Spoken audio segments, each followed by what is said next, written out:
Hello my friends, LaRuffa here with another rules speed through, and in this episode we are going to take a look at one of the finest games of these days, Scholars of the South Tigris. I'm going to show you how to play this solo. Let's go ahead and get right to it. Okay folks, as usual, please like and subscribe to my YouTube channel if you haven't already. And if you have, I really do appreciate that support. Thank you so much. So I'm going to hit it quickly here. Now, first thing I'm going to do is I'm going to tell you the kind of the startup setup moves. And this game is basically set up, ready to go, okay? With a couple exceptions because I want to just show you some things. But the first thing you're going to do after you set up is you get to make a choice on which of these 4 starting conditions you want to do. So let's say I decide I want to choose this. These will be all the things I get when I start. And then I will flip this over. And then I will put my influence marker on this neutral translator because it becomes mine. The rest of these translators will effectively go to the Automa, the bot, and they will be part of their group of translators from now on. And you will begin the game, and I'll take all of those bonuses, like I said. I'll put the dice, as in the card, into my bag here, okay? I will have in my possession then the coins, the gold, and that starting worker.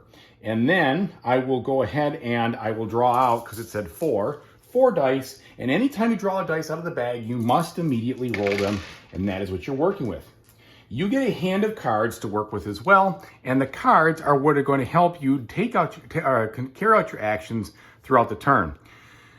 On the bottom of these, this is the income you will get when you rest. They are all different conditions, which I'll go over in a second. And some of them on the top will also have some special action you get or bonus you get for using that card. Now, on the bottom of the board here, you can see that there are also some special things you might get if you leave those uncovered when you go to rest.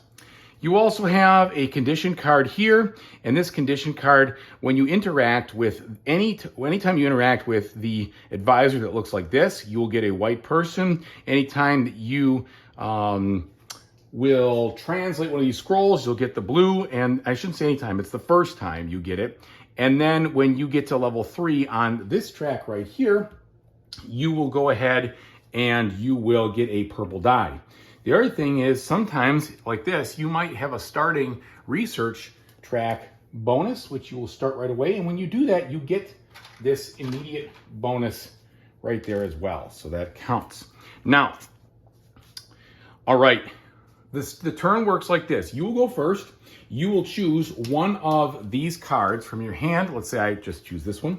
And you will put it in one of these action slots over here. The action you're going to take is dictated by what's on the bottom over here. So here, this would be interacting with the translators up here. Here is moving around the contract area. Here is taking action of the research track. And here is translating from the Minaret area. Here you do either or, and you will be able to unlock this later once you've accomplished all those conditions. All right, so let's say for the sake of argument, I place my my card here, okay? Now, how do I interact with it? Well, I have to choose at least one die, and the die sum or the color of the die may be important depending on the action I'm going to do. Now, how do the die work? Well, I can take any 2 I want. So if I wanted to, I could take these 2 dice right here, and they would equal 9, and because there is a color, this would effectively be a yellow 9. If I wanted to, I could use a guy, and I could turn this white die into a blue die. So I could do a blue and a yellow, and if you know your color wheel, that makes a green. If you don't, you can look at it over here. But the blue and yellow would make a green, and this would effectively be a green 9. Now, the other thing I could do is I could decide to turn this yellow a blue. I could do that. Or, let's say I have a blue 1. I could use this blue worker to make that a 6. Or if I had a white person, I could turn this, that 2, into a 6. Or I could even take this yellow and make it white, but I can't see any reason to ever do that, I suppose. So those are the things you can do, and you're going to manipulate your dice to choose a color and get a value, okay? Now, the places, that the color matters are for the research track, the minarets, and perhaps this scroll area right here. Where it does not matter at all which color you choose is when you're interacting with the translators. So let's talk about each action one at a time, okay? So if I want to take this action for the translators, let's say I do this and I make it an 8. I will look over here and I will look to that level. And this says if my die value is at least a 1 or more, I can choose from either of those cards. A 3 or more of those cards, a 5 or more of those, and a 7 or more of those. So I could, if I wanted to, just put one out there, just one die for a 2 and pick between those. Now I have 2 options I can choose. I can first take the card and I can discard the card to the bottom of the deck to get this benefit right here. And that benefit varies depending on the card. You can look it up in the back on this side of things to see what it does. If I don't want to discard it, and that's what that X means to get those benefits, I can employ this person in any of the open spots in the translating area. But I have to pay the specific coin value in silver depending where I put them. So if I put them over here, I would pay 2 silver. I'd put them down here. I'd flip it over, as a matter of fact. I would then go ahead and I would put my marker on there showing that that is my translator. And at any time in the game, if the AI opponent uses my translator, they have to pay me 1 silver. And if at any time of the game, if I use his, whether they're the neutral starting ones or later on that he puts out, I have to pay him 1 silver. He never gets silver, so he's going to actually move his disc, which I don't have out yet, but I'll show you in a second. All right, so let's put that up now just for good measure here. All right, and we'll keep one of these over here for a minute. Now, the whole goal of bringing the translators down here is so that you can pay them gold to use them to turn a scroll or to translate a scroll into the eventual Arabic, which you're hoping for. And you do that through multiple translators, and I'll show you that as the last action, okay? The other thing will happen is when you put this down, you will get whatever the rewards are printed on the board, okay? All right. Now, the next action, and so that covers what you can do up there. The next one I'll talk about is this action right here. You're going to, this is where the horse comes in, you're going to move your pawn, in this case I'm blue, a specific number of spaces equal to the die value here.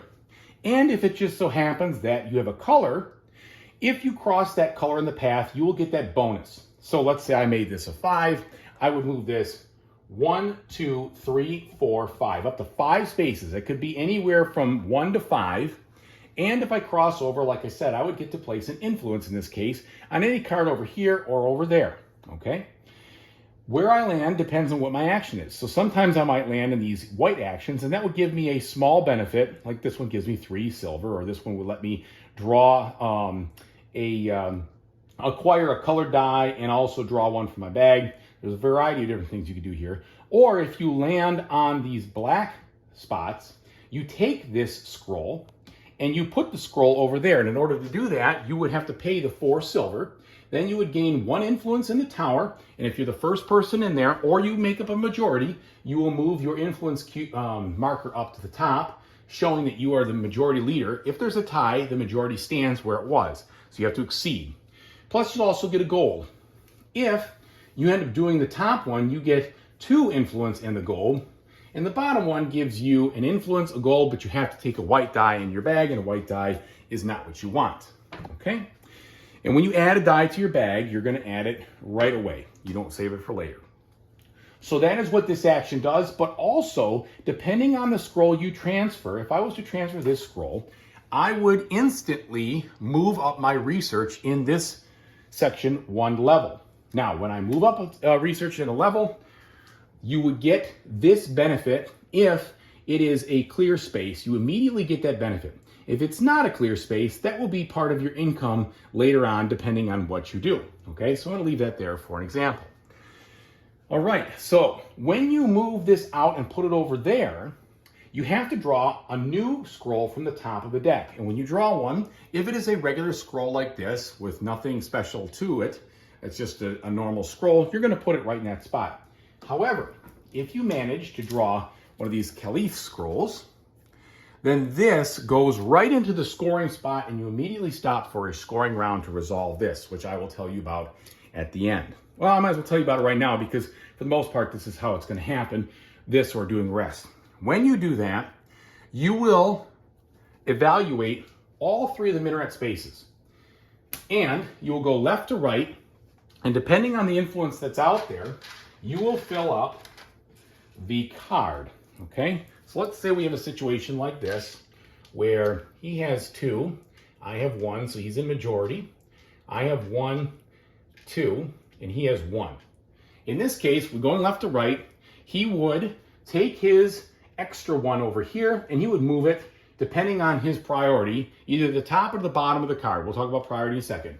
If he moves it to the top of the card, he would score 3 points at the end. If he moves it to the bottom of the card, he will choose to add one of these 2 translators from here to the board. I'm sorry, he will retire one of those translators into his area, and he will take a white die to do it, okay? Most likely that's what he's going to do if he goes down there, okay? Now, if you cover up these spots over here, you'll notice there's 3 sections, So you're going to take and transfer all those things one at a time, depending on how you want to pick them, but it's one left to right. If you cover up this section here, you are going to assign a gold cube to any of these starting translators that are on the board. And if the translator is retired, it will give a silver to the owner of that translator. Plus, they get to retire them, okay? If you go ahead and put, let me be a little bit clear about that. The ones that are already retired gain the owner a silver. Let me be very clear about that. If you retire them, they just retire it. But if they've already been retired, you get a silver for everything. Every starting one that you have retired, he would get the same thing, and he would just move this, okay? Over here, you will add this, or this translator to any of these spots, okay? And they're added, and since they're neutral, they basically go for the bot. It doesn't go for you, it goes for the bot, and so it helps him out there. And the same thing over here. They won't double up, so if there's one that's already exists, it will move on to the next one. If all 3 of them already exist, it will add to the top, okay? Now, the next thing I want to talk about is this action right here, which is the research action. In the research action, you have a couple of different actions you can take.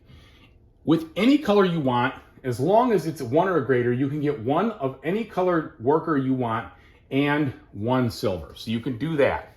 If you at least have 4 and a gold, and it's a color, it has to be a color, white does not count, you would be able to move up on that track and gain 2 silver. So in this case, if I have a 5 here, I would be able to move up on the yellow track because it's a 5 yellow.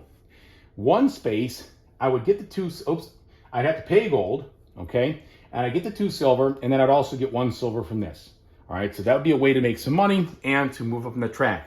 At the end of the game, I might score points depending on the level that my scrolls are at the end of the game. But again, if I move to a spot that's clear, I immediately get that reward. If I move to a spot that's not, I will get that benefit, or the highest benefit, in this case would be like this, when I score that later during my rest phase, when I collect that income, okay? If you have 8 or more, you don't have to pay gold, you just move it up and you get the 2 coins. If you have 10 or more, you can pay 2 gold, and then you get to do 2 of the same color, and you get 2 coins. So if I wanted to spend both of those, if I had 10 here, then I would be able to do that and move up twice on that color track. And that's how the research works. Now, the final part is the translating of these scrolls. If you want to translate these scrolls, you have to have either a purple, an orange, or a green in your color, and that's this action right here. And then you have to be able to pay the gold and potentially the silver necessary to go from whatever this is to the language. So for instance, if I wanted to translate this Greek scroll, I would have to pay 1 gold to her because she could turn from Greek to Arabic, pardon me, not Aramaic, Arabic, I think I said Aramaic the first time.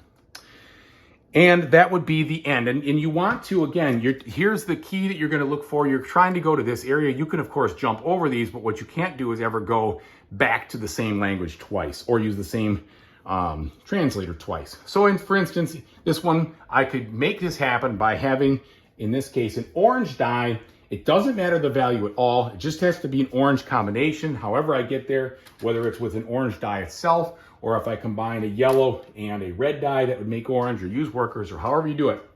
I put 1 gold on this translator.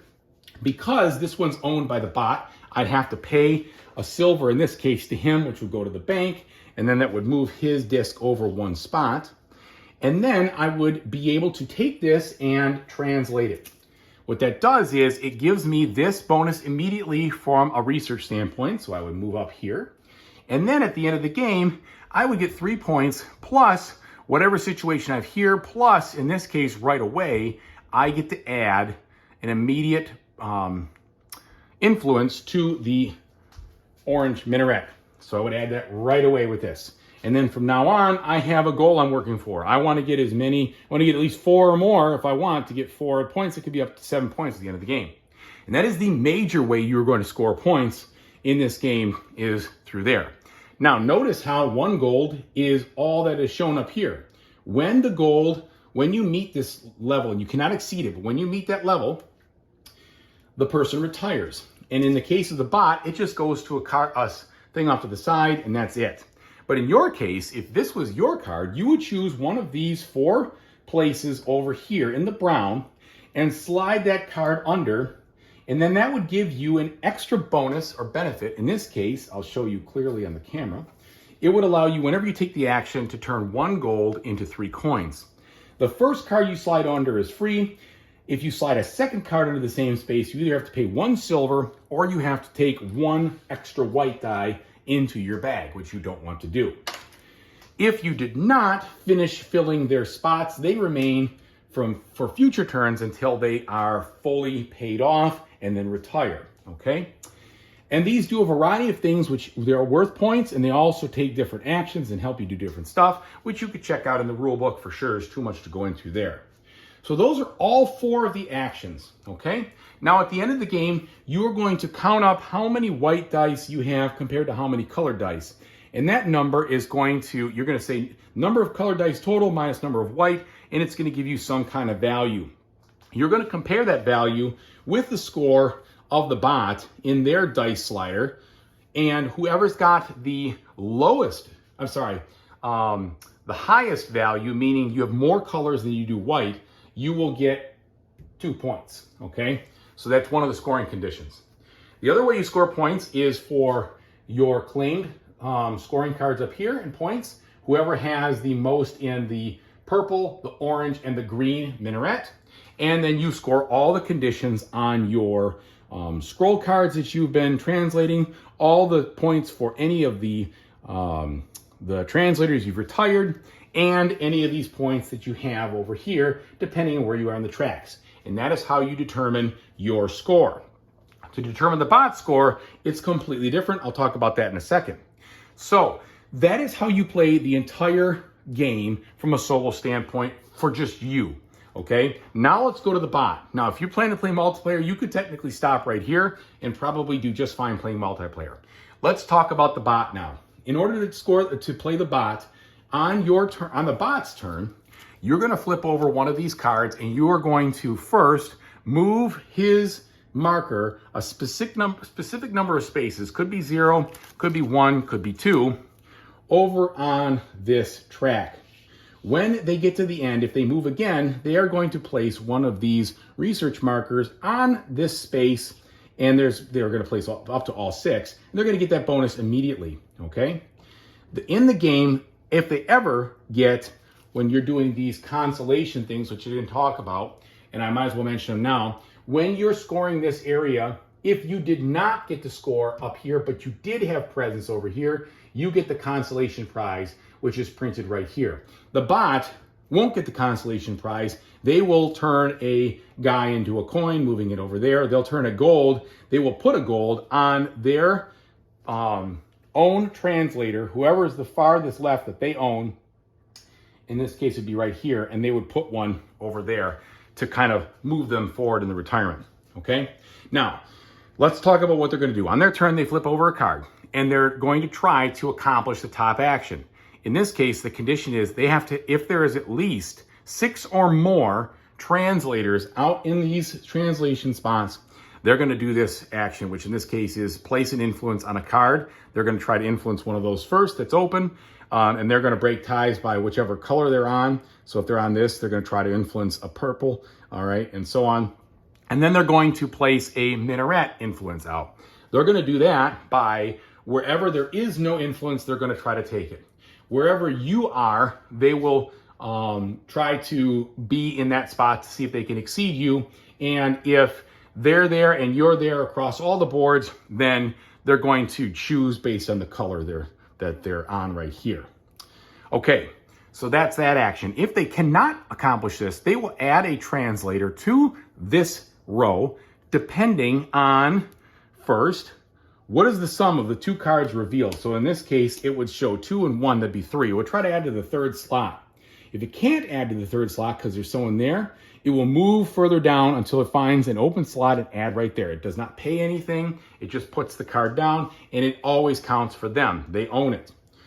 Now, the other thing that happens is they will try to add wherever their marker is. So they'll try to add a Chinese translator over here. But if there's one out there, they're going to look to the next to the right, and in this case, add her over here who does Sanskrit, okay? So you're always going to try to resolve what's ever here first. You'll see, is this guy available? If he's not available, you'll add him. And later on, do I have a tie? I'll look to Chinese first. Do I still have a tie? I'll go ahead and look to purple. And then if you can't resolve that, you look to the next space to the right, and so on, okay? So that's how this type of action works. The other type of action is, and so you have a couple of those. You also have ones that look like this, which means if there's at least 3 or more scrolls in this area, they're going to go ahead and translate one. They're going to try, in this case, to translate a Chinese scroll first. Well, there is a Chinese scroll. So they're going to pick it up, and they're literally going to put it face down in that Chinese slot. Let's say there was none, and they did a Syriac, like this one was Syriac. They pick it up and they put it in the Syriac slot, okay?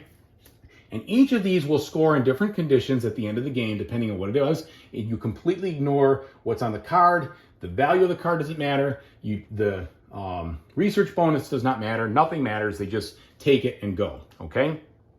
And again, you're going to try to break ties looking for what you have here. And also, they will translate the highest of them all.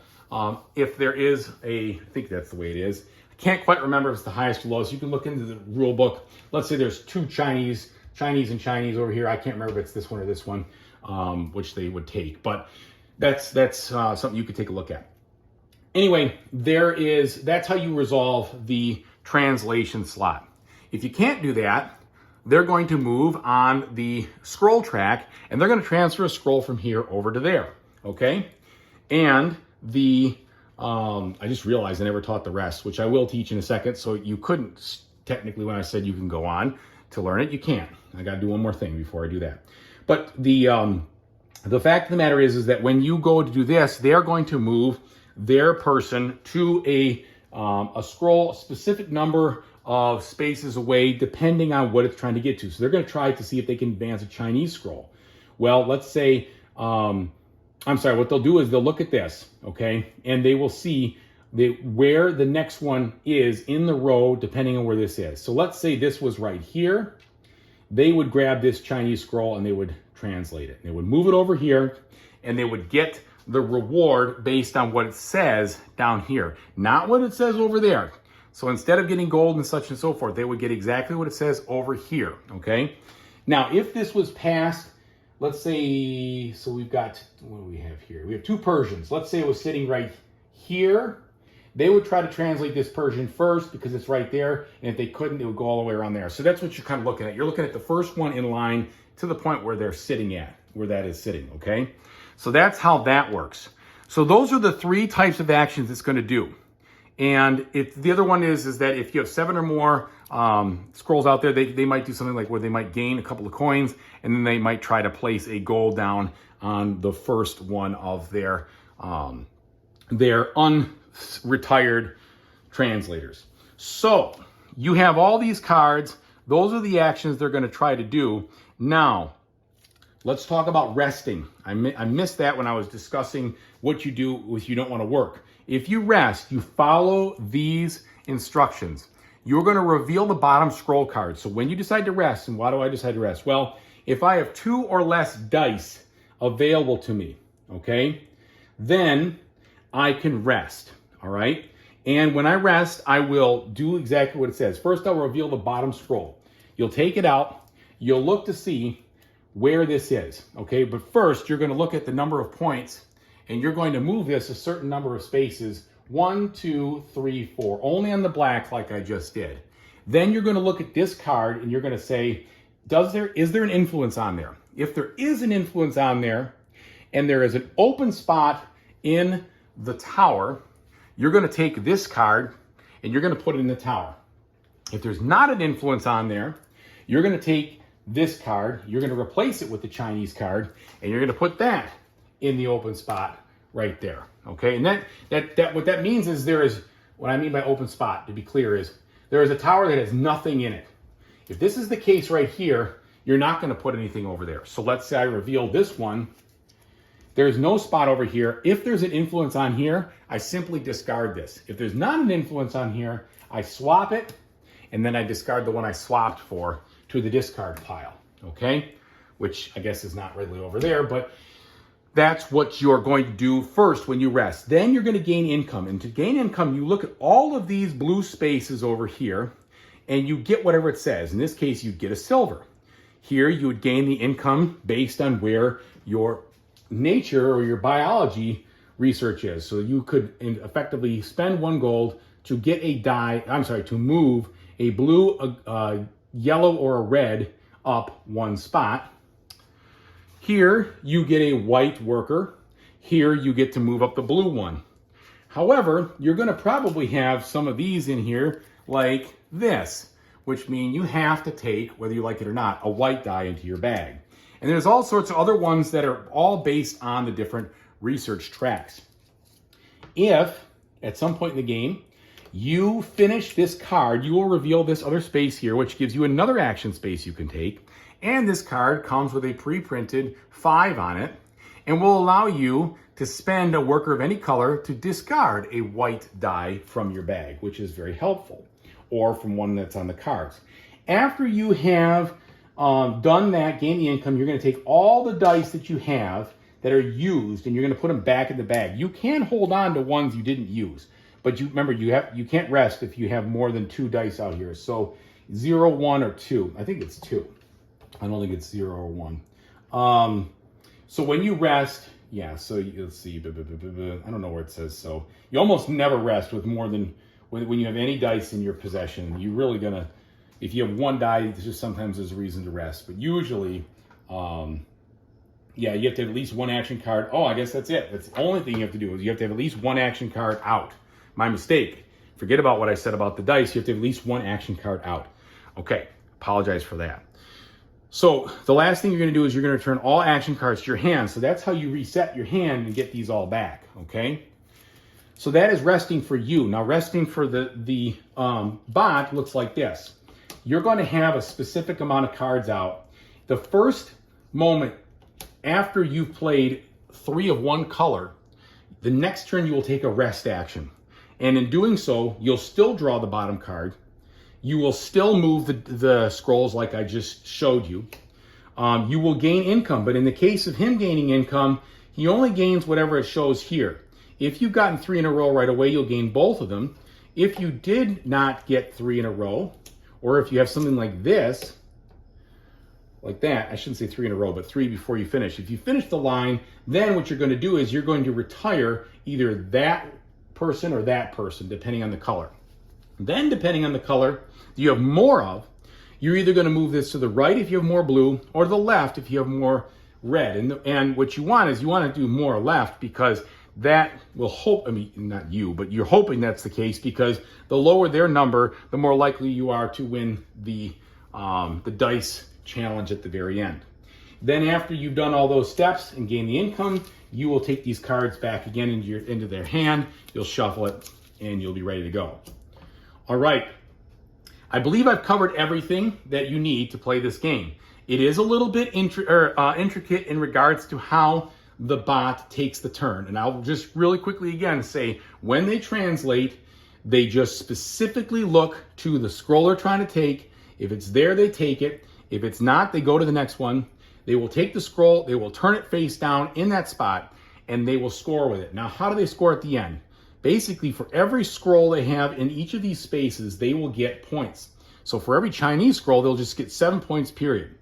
For every Sanskrit scroll, they'll get 1 point for every 2 people they've retired, 2 translators they retired. Here, it'll be 1 point for every influence they have on every card that is out there, okay? That means influence over here, okay? Here it is for, let's see, what is that one? That one has to do with the colors, I forgot. That I don't remember. Just a minute. They do say nicely exactly how they score. From any guilds they control plus, no, that's not, let's see.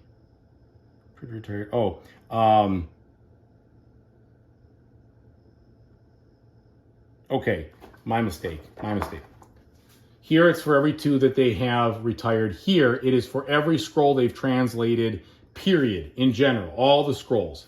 Here it is for the research markers and the solo board. So for however many markers they've put out, they will get that many points times the number of scrolls they have. Here it is for every neutral scroll that they have that's still in the rooms. And then here it's for every 2 influence they have in the minarets that's already out there. Okay, I apologize for that. Please remember to look at this just at the end, just to make sure. So that hopefully will take you through exactly what you need to play this game. I have a solo playthrough that goes from start to finish where I think it's relatively error-free. I may have made 1 or 2 mistakes, but it's pretty good. And I've also given a solo review of this game.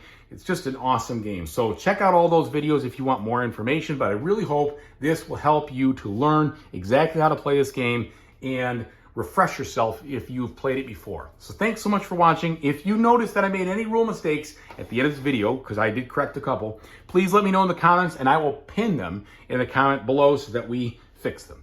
Thank you so much and have a great one. And as I always say, whatever you do in the future, I really hope you have a fantastic time doing it. Take it easy.